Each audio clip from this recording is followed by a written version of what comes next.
nhà na nè bria này cho nó nó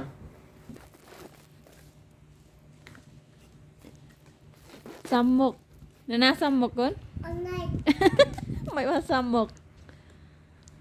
mày mà xăm một bria hay rửa đã mày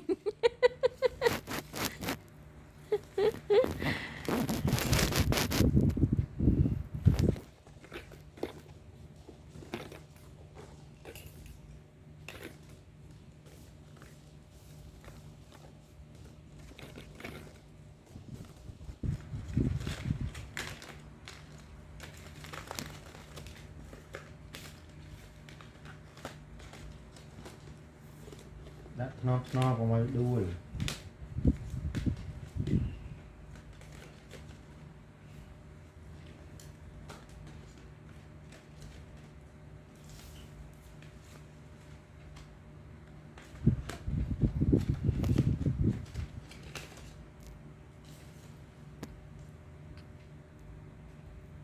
tao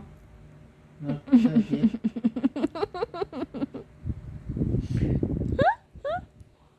anh bánh cao để đăng nụ tao lợi mày biết mày chẳng con đã ở sân mò chờ lên nó nghe đầu mà chờ lên rồi mà bắt đi làm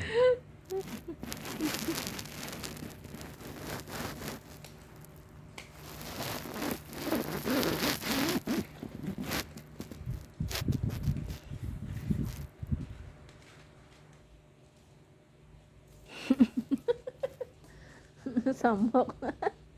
là cái xăm một rồi một đang tiền anh đang đã coi kêu này đã tệ. Tao đã.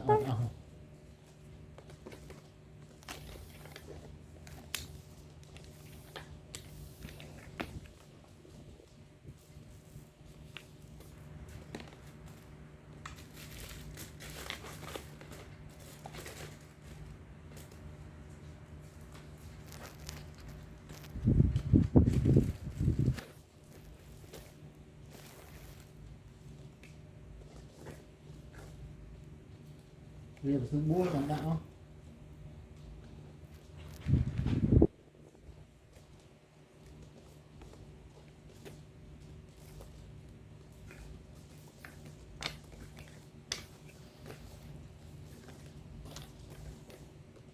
đạo vì sự bua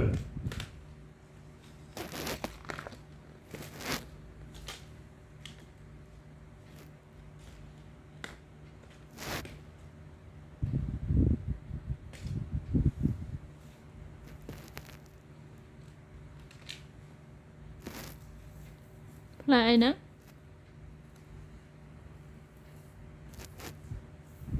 phải biển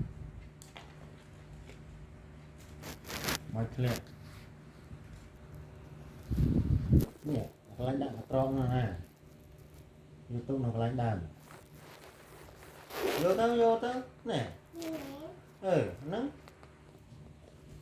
vô cái tròn cái tóc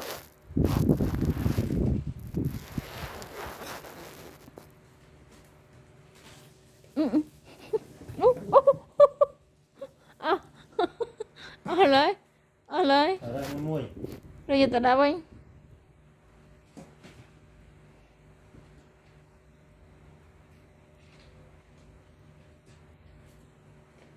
tiên nhà con trai nó chênh mà bộ tiên chênh máu khơi tiền khơi trục là nó